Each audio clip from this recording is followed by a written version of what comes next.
हाँ जल्दी से कर ले, देख बैठ जा देख ले।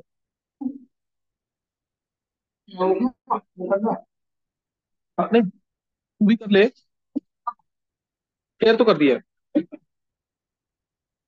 अरे तुम लोग भी बैठ जाओ बस। बैठ जा देख ले, पेपर देखना तो है। कल रात का वाला पेपर है, देख ले एक बार, देख तो ले क्या है क्या नहीं है, कुछ आता कि नहीं। अच्छा अब बोला नहीं बिल्कुल, लेकिन फिर दरवाजा बंद कर यार। हर चीज तूने करा दिया है? लीक अरे करना यार, तू भी कर ले यार, बात मान, वॉइस आएगी, बैकअप नहीं होता कुछ होता, वॉइस फोन अलग दे, कोई वॉइस नहीं आएगी फिर। बैटरी चल गई। कर जल्दी कर।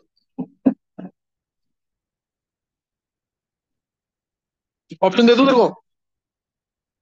ऑप्शन, एक मिनट में, एक मिनट जाओ।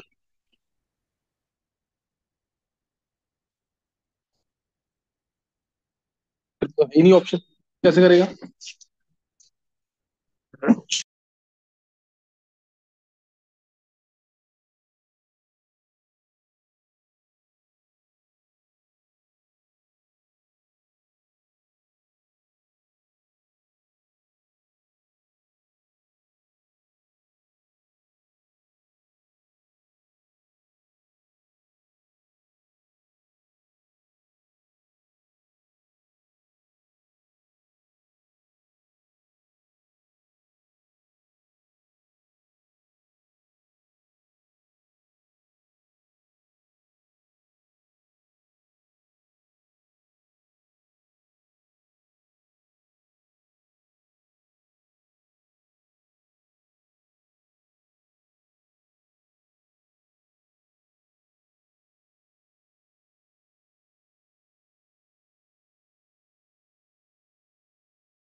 ये एक बार क्या नाम है, पूर्वा थोड़ा सा एक्सपैंड कर दो उसको, साइज बढ़ जाएगा थोड़ा सा।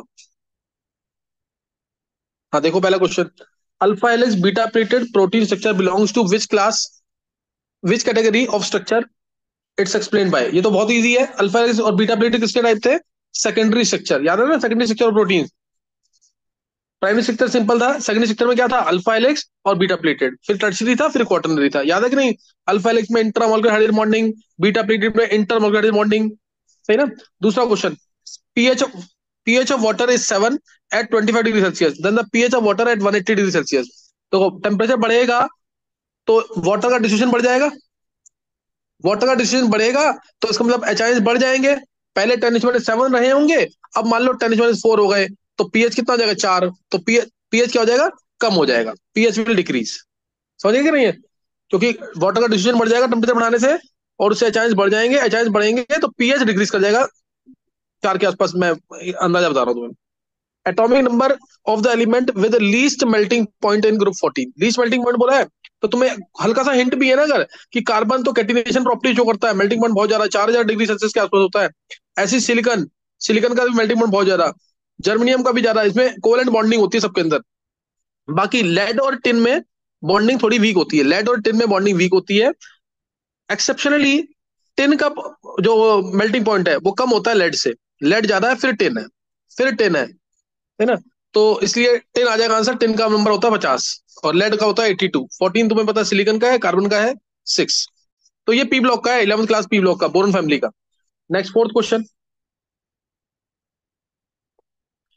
Which graph represent zero order reaction, zero order reaction कौन सी है? तो तुम्हें ध्यान होगा, रेट इक्वल टू के इनटू कंसंट्रेशन होता है, रेट इक्वल टू क्या होता है? के into concentration power zero, power zero.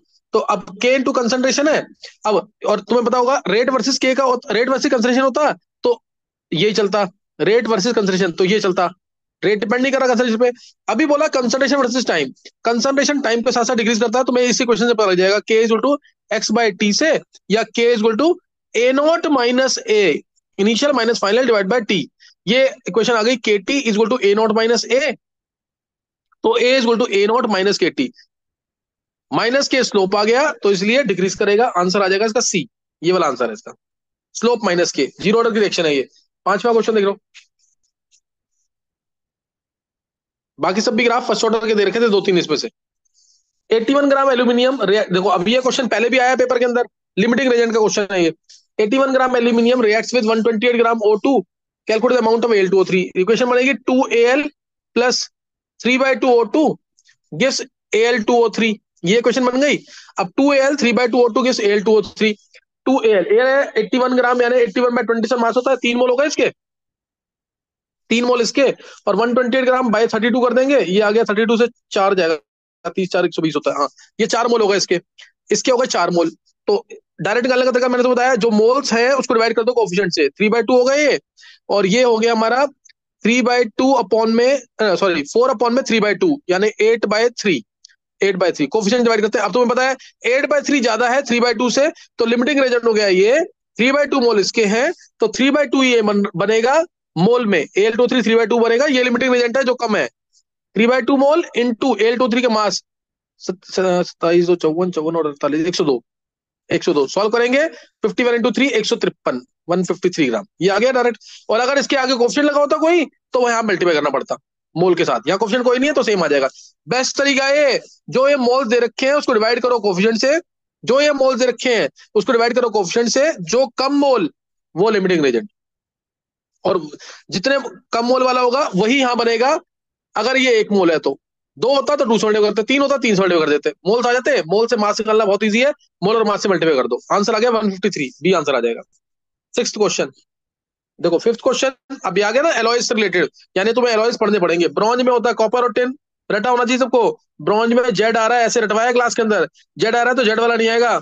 Brass में जेड नहीं आ रहा तो उसमें कॉपर और जिंक है, ये ऐसे ही छोटी क्लास में भी ऐसे ही रखते हैं। कॉपर दो अगर पता है तो शायद आंसर निकल जाएगा उससे। कॉपर और टिन ब्रॉन्ज का, कॉपर टिन कहाँ पे है, ये रहा, ए का सेकंड, और डी का कॉपर जिंक थर्ड, ए का सेकंड डी का थर्ड, ए का सेकंड डी का थर्ड, तो दो तीन जगह शायद, ए का है सेकंड, ए का सेकंड कहाँ पे है, ये डी का थर्ड, ये ए में आ रहा है वैसे तो, ए में आ रहा है। और बाकी स्टेनलेस स्टील, स्टील है तो आयरन जरूर होगा, स्टील है तो आयरन जरूर होगा, और उसमें क्रोमियम मैंगनीज निकल ये सब भी डलते हैं, तो ये ऐसे फर्स्ट आ जाएगा इसका। मैंगनीज भी डलता है इसके अंदर वैसे स्टेनलेस स्टील में, तो कुछ भी आयरन क्रोमियम निकल आ गया। और यूके गोल्ड कॉइन, इसके अंदर सिल्वर जरूर होता है, तो ये आ जाएगा पूरा UK gold coin. AgCu Zn, मतलब 2 या 3 पता है तो तुम्हें निकल जाएगा आंसर तुम्हारा, तो आंसर आ गया इसका ए होना चाहिए मोस्ट प्रोबेबल आंसर। देखना एक बार आंसर क्या है, ए आंसर आ गया। नेक्स्ट क्वेश्चन है, बहुत ही इजी पेपर आ रहे हैं, बहुत इजी केमिस्ट्री के पेपर तो। By using the relation delta G to delta H minus delta H, which the following is incorrect for the spontaneous reaction। spontaneous reaction से कौन सा इनकरेक्ट है? spontaneous reaction होने के लिए डेल्टा एच होना चाहिए जीरो, लेस देन जीरो, यानी एक्सोथर्मिक रिएक्शन हो, या फिर रेंडमनेस बढ़नी चाहिए, डेल्टा एच होना चाहिए ग्रेटर देन जीरो, तभी डेल्टा जी हमेशा नेगेटिव आएगा। तो इसके अगर ऑपोजिट कंडीशन है तो रिएक्शन कभी स्पॉन्टेनियस ही होनी चाहिए, होगी। जैसे अगर delta H greater than zero हो जाए तो रिएक्शन कभी स्पॉन्टेनियस नहीं होगी। डेल्टा एच रेंडमनेस भी कम हो रही है तो रिएक्शन स्पॉन्टेनियस कभी नहीं होगी। तो delta H greater than zero, delta H less than zero, ये ऑप्शन तुम देखोगे तो ये आ रहा है बी में। बाकी सारे केसेस में, जैसे इसमें ये फेवर नहीं कर रहा तो ये फेवर कर रहा है, delta less than zero favour कर रहा है, डेल्टा ग्रेटर देन जीरो भी फेवर कर रहा है, ये तो हमेशा स्पॉन्टेनियस होगी। बोलता अगर हमेशा स्पॉन्टेनियस कब है तो आंसर ये होता। और इसमें ये फेवर कर रहा है लेकिन ये फेवर नहीं कर रहा, तो इसमें दोनों फेवर नहीं कर रहे, delta greater than zero, endothermic नहीं फेवर कर रहा, रेंडमनेस कम फेवर नहीं कर रहा, तो आंसर होगा B. For a particular shell, for a particular shell maximum number of orbitals is n square. Maximum number of orbitals बोला एन स्क्वायर, मान ये तो एग्जांपल से भी कर सकते हो। पहला शेल तो 1 का स्क्वायर, यानी एक ऑर्बिटल होता भी एक ही है 1s। दूसरा शेल तो 2 का स्क्वायर यानी 4। सेकंड शेल है तो 2s और 2p होते हैं, 2s में एक ऑर्बिटल, 2p में 2px 2py 2pz, 4 आ गए ना ऑर्बिटल, तो ये सही है। थर्ड शेल तो 3 का स्क्वायर यानी 9 होने चाहिए, और होते भी 9 है, 3s में 1, 3p में 3 और 3d में 5, तो आ गए ना 9। तो इससे आंसर ये सही है, बिल्कुल पहली स्टेटमेंट सही है। For d subshell number of orientations lies between -l to +l, number of orientations हो या नंबर ऑफ ऑर्बिटल्स, वो -l से +l होते हैं इंक्लूडिंग जीरो, ये तुम्हें पता होना चाहिए।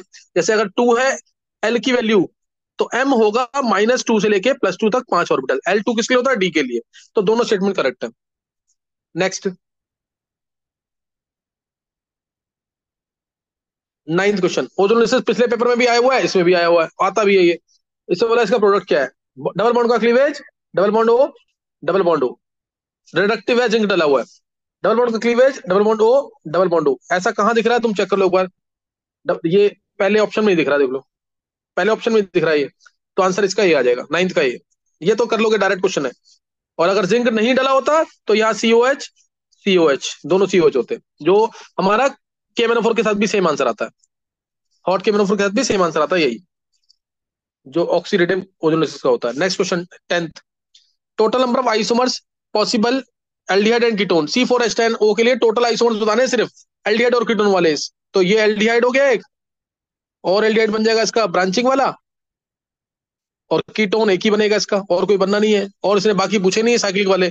तो ये तीन ही होना चाहिए आंसर इसका, एक दो तीन, ब्यूटेनल 1 2 3, 2 मिथाइल प्रोपेनल और ब्यूटेन 2 1, तीन आंसर आ जाएगा।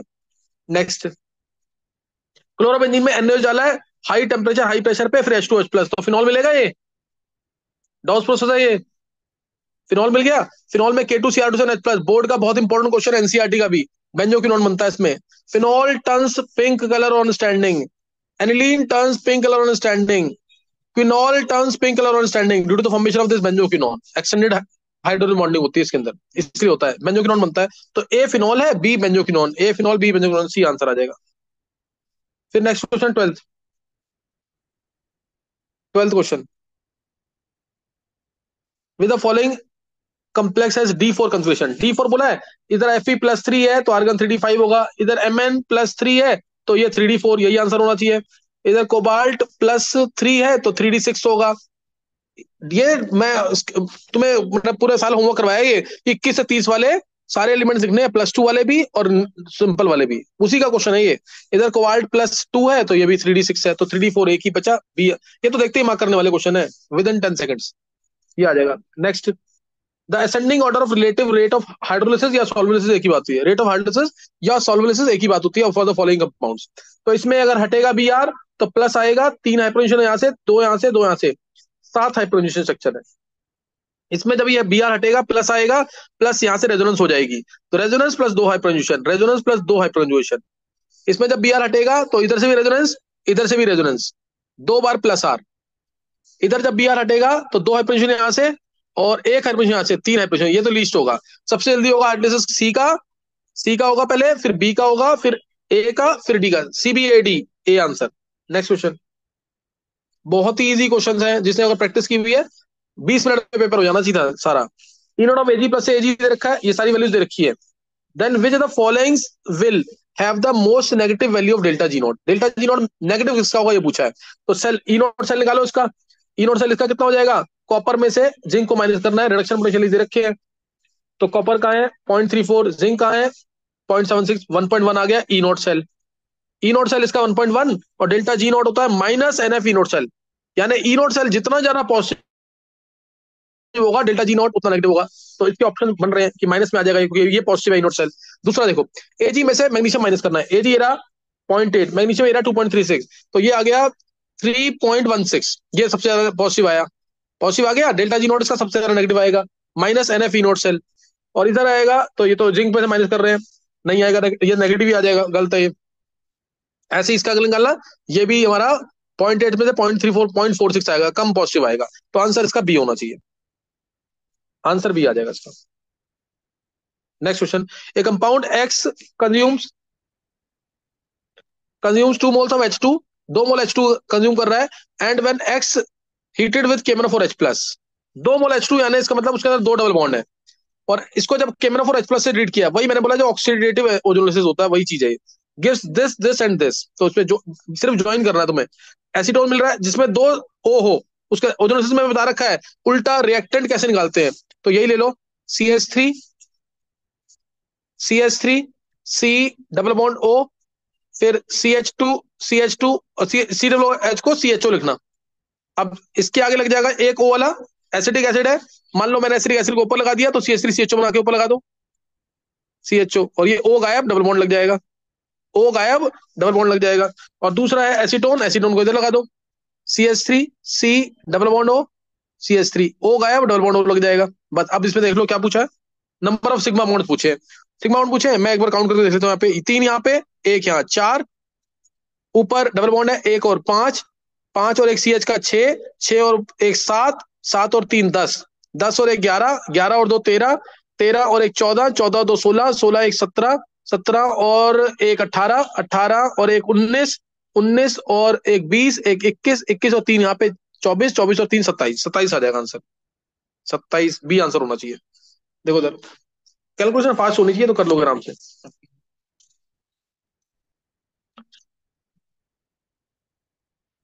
अब नेक्स्ट क्वेश्चन ये आ गया सॉल्यूशन चैप्टर का। When a non volatile solute a is added to a volatile solvent, a को ऐड किया वोलेटाइल सॉल्वेंट के अंदर, सही है। Vapour pressure of solvent decreases by 10 mm। देखो नॉन वोलेटाइल सोल्यूट है, वेपर प्रेशर टर्म आ गई, तो फॉर्मूला लगना है p naught minus P s upon p naught is equal to x solute. ये फॉर्मूला लगेगा डायरेक्ट। नॉन वोलेटाइल सोल्यूट डाला है, वेपर प्रेशर डिक्रीज कर गया 10 mm से, यानी P naught minus P S की वैल्यू दे रखी है 10, 10 by P naught is equal to x solute. Mole fraction of solute भी दे रखा है 0.2, 0.2। फिर बोला if second solute B is added to the same solution, vapour pressure of solution decreases by 20 mm। अब ये 20 हो गया बाय पी नॉट, और बोला है कि मोल फ्रैक्शन ऑफ सेकंड सॉल्यूट क्या होगा। मोल फ्रैक्शन ऑफ सेकंड सॉल्यूट निकालना है, तो दोनों को डिवाइड कर दो, डायरेक्ट आंसर आ जाएगा। ये आ गया सीधा 10/20 हाफ, डिवाइड कर देंगे तो, और ये 0.2 by X solute, 0.2 by X solute, तो आंसर आ गया 0.4। सॉल्यूट का मोल फ्रैक्शन आ गया 0.4, सॉल्वेंट का आएगा 0.6, 0.4 बी आंसर आ जाएगा। अरे इसमें सीधे रखा है, नहीं बी आएगा, सिंपल कैलकुलेशन है, एक बार चेक कर लेना जरूरी है। बी आंसर है, गलत दे रखा है। नेक्स्ट, ए में डाला HNO3 तो PbNO3 होल्ड वाइज बन रहा है, और फिर H2SO4 डाला तो बी बन रहा है।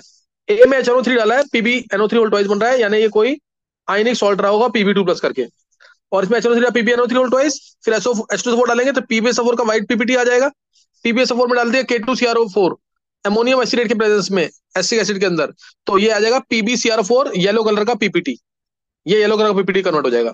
तो बी PbSO4 है, सी PbCrO4 है, और ए Pb2+ का कोई होगा, ए Pb2+ का कोई होगा, यानी आंसर आ जाना चाहिए Pb2+ का SO4 सेकंड और थर्ड, सेकंड थर्ड और कोई तो नहीं है।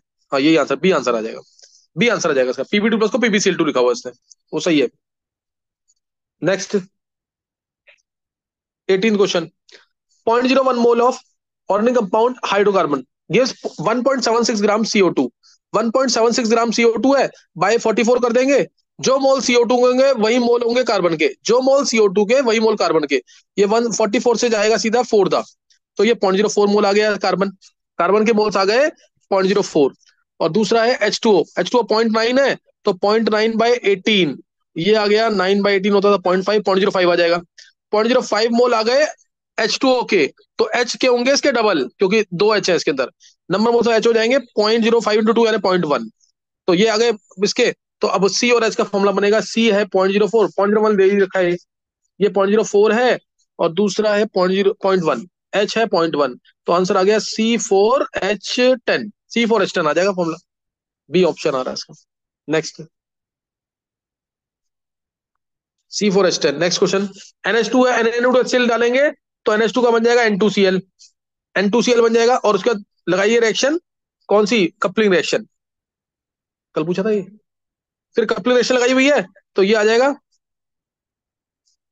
OCH2CH3, OCH2CH3 N double bond N, और फिनॉल वाली रिंग OH आ गया, और उसके बाद NaOH डाला है, तो एक्टिव हाइड्रोजन यहीं पे है, ये ONA बन जाएगा, ONA बन गया, और उसका CH3CH2 भी डाला तो Na प्लस हट जाएगा, CH2CH3 लग जाएगा। ये आंसर आ गया सी।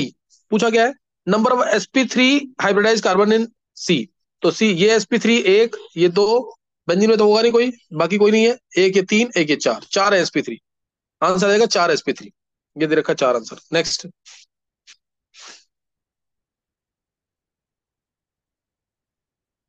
नेक्स्ट क्वेश्चन है, रिएक्टेंट दे रखा है, प्रोडक्ट दे रखा है, ओजोलिसिस का रखा है क्या, नीचे दिखाना, लिखा नहीं कुछ, give correct product of oxidative ozonolysis, तो ये तो बहुत सिंपल क्वेश्चन है। अभी ये तीसरा क्वेश्चन आ रहा है उस टाइप का, सेम क्वेश्चन तीन, तीसरा क्वेश्चन आ रहा है ये ओजोलिसिस पे ही। दिखाओ, ये क्लीवेज ऑक्सीडेटिव है, ये क्लीवेज, तो यहाँ पे आ जाएगा COOH, COOH, यहाँ डबल बॉन्ड हो, और ये क्लीवेज यहाँ डबल बॉन्ड, ये भी COH और ये भी COH, तो दो C O H, double bond O, C O H, ये आ गया। ए का बन रहा है फर्स्ट, बी। ये इसमें गलत किया हुआ कुछ, इसमें दो डबल बॉन्ड एक साथ नहीं आते, क्योंकि कार्बन के बॉन्ड यहाँ पांच बन रहे हैं। इस कार्बन के बॉन्ड चेक करो, यहाँ पांच बन रहे हैं, तो कुछ गड़बड़ किया होगा इसमें। इसमें मुझे लग रहा है कहाँ पे गड़बड़ की, या तो डबल बॉन्ड ये यहाँ पे रहा है शायद, या यहाँ पे होगा ये। वो तुम चेक कर लेना, चलो इसको छोड़ दो अभी, चेक करके देख लेना इसको। यहाँ डबल बॉन्ड हो जाएगा, यहाँ डबल बॉन्ड हो जाएगा, यहाँ पे आएगा सी, ये खत्म हो गया, यहाँ पे सी ओ एच आएगा, और यहाँ पे भी सी ओ, दो आ रहे हैं इससे तो, या डबल बॉन्ड यहाँ पे रहा होगा शायद। यहाँ पे नहीं, पांच हो जाएंगे बॉन्ड। चलो ये देखते हैं, इसको कुछ नहीं होता, ये हो जाएगा। तो अगला डबल बॉन्ड ओ है, ये सी ओ एच आएगा, ये डबल बॉन्ड ओ आएगा, ये सी ओ एच आएगा, ये सी ओ एच, यानी तीन सी ओ एच होना चाहिए। हाँ ये सी का भी थर्ड है, ए का सही है, फर्स्ट है, सी का थर्ड आ रहा है, डी का देखो, डी का यहाँ से क्लीवेज, डबल बॉन्ड हो, डबल बॉन्ड हो, दो डबल बॉन्ड हो, यही है। डी का भी फोर्थ है, तो यानी सारे सेम ही आ रहे हैं, ए का फर्स्ट, बी का सेकंड, डी का थर्ड, सी का थर्ड, डी का फोर्थ। देखना है ऑप्शन कोई, ए का फर्स्ट, सी, बी का सेकंड, डी, सी का थर्ड, डी का फोर्थ। ये हर पेपर में यही हो रहा है, सबके आंसर मैच ही कर रहे हैं सारे, जैसा है वैसे ही दे रखा है। और दिखाना आगे, खत्म हो गया, मैथ्स आ गया अब तो ये। कुछ नहीं होता। अभी कितने क्वेश्चन हो गए यहाँ पे? सर 20 होगा। 21। तो एक बार ये क्या नाम है, पूर्वा, एक बार ऊपर से ना आंसर दिखा दो सारे, पूरे पेपर के, ताकि एक बार बच्चा कोई देख रहा हो तो आंसर तो देख ले एटलीस्ट सारे। ऊपर से दिखा दो एक बार जरा जल्दी से। ओके पहले सर। ऊपर फिजिक्स आया होगा ना शायद, एक बार पेपर को मतलब कोई हल्का सा स्क्रॉल करा दो पेपर को ऊपर से, बिल्कुल ऊपर से।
सर हो गया।